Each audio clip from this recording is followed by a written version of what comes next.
Hi, I'm joined here today by Rob Oakie, Executive Director, Music PEI. And I think the first thing we mentioned was the amount of growth to me, is obvious in the music sector here. And I asked someone specifically about that growth during a meeting at the OCFF in Ottawa recently. And they didn't quite catch what it meant. And I don't think they have they're younger, and they don't realize that it hasn't always been as vibrant as it is today. I suppose if you haven't been around very long, then you would think it was always like this. But even if you look back 10 years, Mike, the growth in the last 10 years has been tremendous.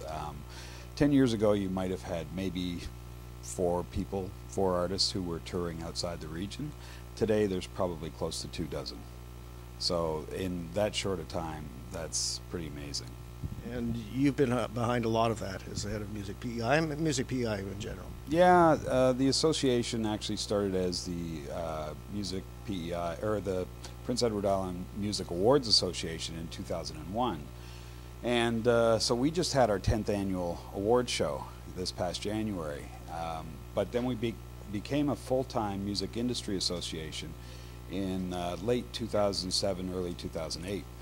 And since that time, we've had tremendous support from the provincial government, and we've been able to provide an annual funding program which offers grants to artists and industry people.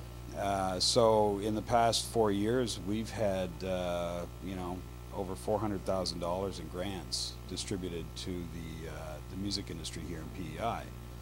The impact on the economy too, particularly during this event, is obvious. You go into one of the stores and they're so great. They're so happy to see so many people and helping out the local business here.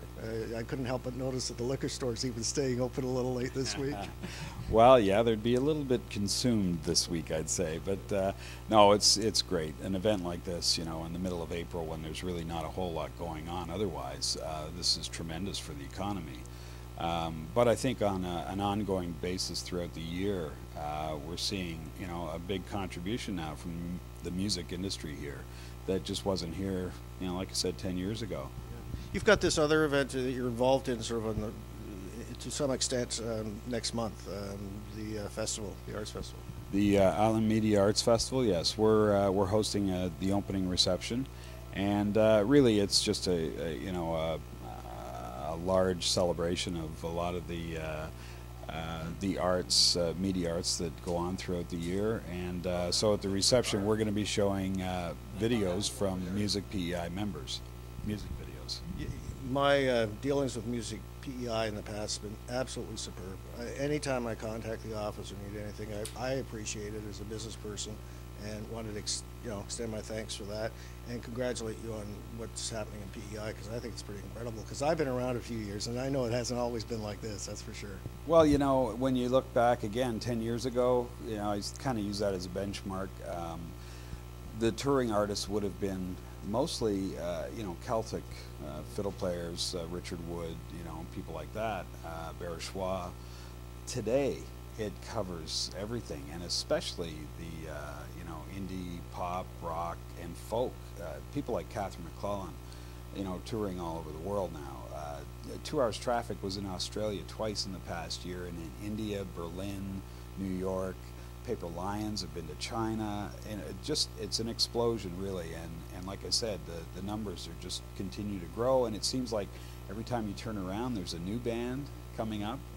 And they're not happy with just playing locally. They want to get out. They want to play regionally. They want to get out to Ontario, and that's what we do. Is we support them and in any way we can through funding programs or education, or even networking and connections to be able to do that. Thanks so much for dropping by. I know you're busy. Have a great week here during East Coast Music Awards. This is one of the biggest events of the year, so it's great, and we're going to have fun. Thanks a lot. Rob Oakie, Executive Director of Music PEI.